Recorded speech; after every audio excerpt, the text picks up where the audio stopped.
Good evening. I just wanted to share this little video I made today this morning. I was listening to the news. People were talking a lot about voter ID laws and about voter fraud. So what I decided to do is just do a little my own research on what's going on in that regard, and now I'm here trying to share what I found with you, so I hope you find this video helpful. So I'm going to be checking my notes. Please excuse my profile, but I'm going to try and go through everything kind of quick. Feel free to watch it again if you want. Anyway, so first question I wanted to find out today is how much voter fraud takes place in the United States. Before I get into that, let me do a little bit of an explainer if you're not familiar with academic research. The way it works is that lots of people take lots of measurements of the same thing over and over again, and then they basically take the average to find out what's going on. They kind of create like a range. It's no more than this, it's no less than this, and it's probably this. So then competing scientists, their careers benefit by poking holes in other crappy theories, but then also putting forward really good theories that other people can't poke holes in. So there's kind of this almost market-based system to kind of weed out lousy, biased research, because other people can make money and improve their careers by proving it wrong and putting forward better research. So that's a little primer there. So I think it bears mentioning, obviously there are limits to what humans can measure and know. That's a very philosophical point, though. This is the system that helped us land on the moon and cure all these diseases and do all these wonderful things that we've been able to do since we came down out of the trees. So that's my piece on that. So more specifically on voter ID and voter fraud.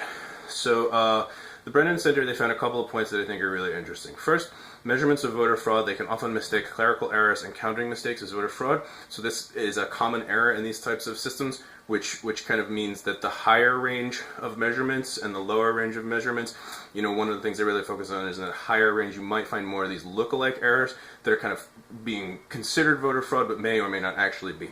So that gives us a range of between, that gives us a range of between 0.00003%. So that's after the decimal point, that's 4 zeros and a 3%.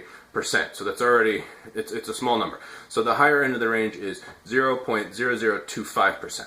Alright, so that's a little bit of a bigger percent, but it's still less than half of 1%. It's less than a quarter of 1%. So let's use the high estimate for now. Let's give the voter fraud as a bigger issue.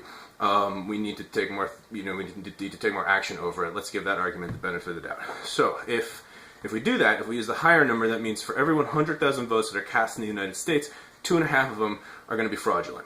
I couldn't find the exact number of how many cases of verified voter fraud take place in the United States. Again, it was a 50-page document, and I'm just trying to go through it on Saturday morning. If you're able to find it and it contradicts what I'm saying here, please let me know. But one thing I was able to find is that people the researchers in the field really like to use this analogy. It's more common for people to be hit by lightning in the United States than it is for people to commit in-person voter fraud. To put that in perspective, I was able to find about 50 people a year get hit by lightning in the United States. In comparison to the 137 million votes that were cast in the most recent election, that puts us back at that 0.000003 number, kind of back on the lower end of the spectrum. So, yes, voter fraud, it does take place, but it happens if you've ever heard somebody use the word infinitesimally small, this is exactly what they mean. It happens in a very small number of cases. And then what you need to do is say, okay, so it happens in a small number of cases, Greg, but that's still a big deal. Our elections need to be free and fair and accurate. There shouldn't be any voter fraud. That's right, there shouldn't be any voter fraud. I agree with you. The question there is, when we pass these voter ID laws, are we getting higher quality elections because we're keeping out bad votes, but we're still getting all the good votes that we wanted to get anyway? So when researchers look at that, what they really found was that voter ID laws, they tend to reduce voter turnout by between 2 and 4%. So if you're looking at the number of bad votes that are coming in, that kind of 0.000003% number, let's just represent that as down here, and then you have this bigger pile of votes that theoretically are good votes that don't get counted, because those people didn't get to vote because they didn't have the ID or whatever. This is the 2 to 4% number. So kind of if you look at the cost benefit, passing these voter ID laws, it may make it more difficult to do these in-person voter fraud actions, but at the same time, it's kind of like throwing the baby out with the bathwater, because you're losing a lot of votes that really deserve to be counted. Another thing that people were finding when they were studying it is that 2 to 4% of people that aren't able to show up, those are disproportionately people who are poor. Now, I didn't see any information of are they Republicans or are they Democrats, but just from a kind of freedom and equality standpoint, do we really want to be promoting a system where it's more difficult for the poor to vote, or do we want to have a system where it's easier for everybody to vote? That impact tends to come from, it's harder to get time off of work, it's harder to get across town, if your job doesn't pay enough to get a bus ticket or to take a car, or whatever.